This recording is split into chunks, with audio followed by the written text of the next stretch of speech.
Cette CEDEAO-là qui est passée par tous les moyens pour nous asphyxier économiquement, pour nous affaiblir économiquement, embargo terrestre, embargo économique, gel des avoirs, suspension de toute transaction financière et économique, fermeture des frontières, blocage dans les ports. Alors, c'est cette CEDEAO-là du jour au lendemain qui serait devenu le bon samaritain et qui va envoyer des hommes mourir pour nous dans notre pays.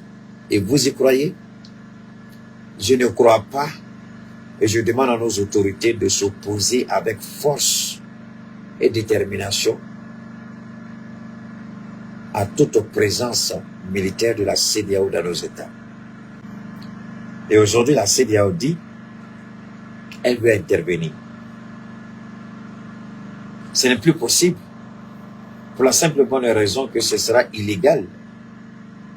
Pour la simple bonne raison que pour intervenir dans un pays, il faut qu'on te donne le quitus. Pour intervenir dans un pays, il faut qu'on te donne l'autorisation. Pour intervenir dans un pays, il faut qu'on te donne la permission. Et nous n'accepterons pas un soldat de la CEDEAO chez nous. Ils ne viendront pas pour lutter contre le terrorisme, puisque eux-mêmes sont les éléments du terrorisme importés.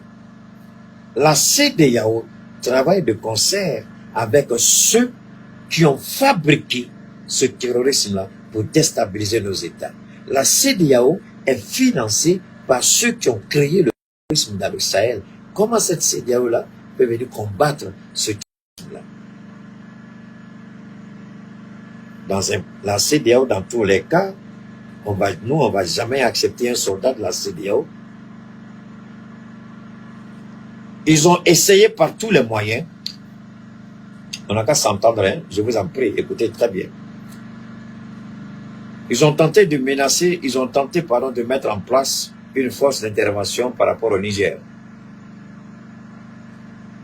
En d'autres termes, c'est cette même force qui devait attaquer le Niger, certainement avec le soutien de la France, qu'ils veulent utiliser au motif de nous aider à combattre le terrorisme. Est-ce que réellement vous pensez que c'est le terrorisme qui vient combattre ou bien ils viennent avec d'autres intentions? Parce que quand ils vont venir, il y aura des éléments infiltrés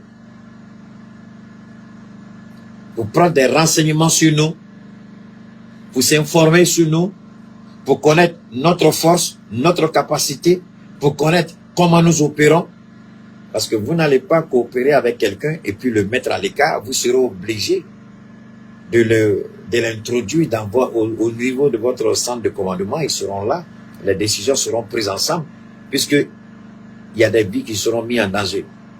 Donc forcément, vous allez discuter les stratégies, vous allez les arrêter ensemble. Donc pendant que eux, ils vont venir là, les stratégies, on discute ensemble, ils envoient nos informations à la France, ils envoient nos informations aux Américains qui ont déjà installé, sinon qui sont en train d'installer leur base de drones en Côte d'Ivoire.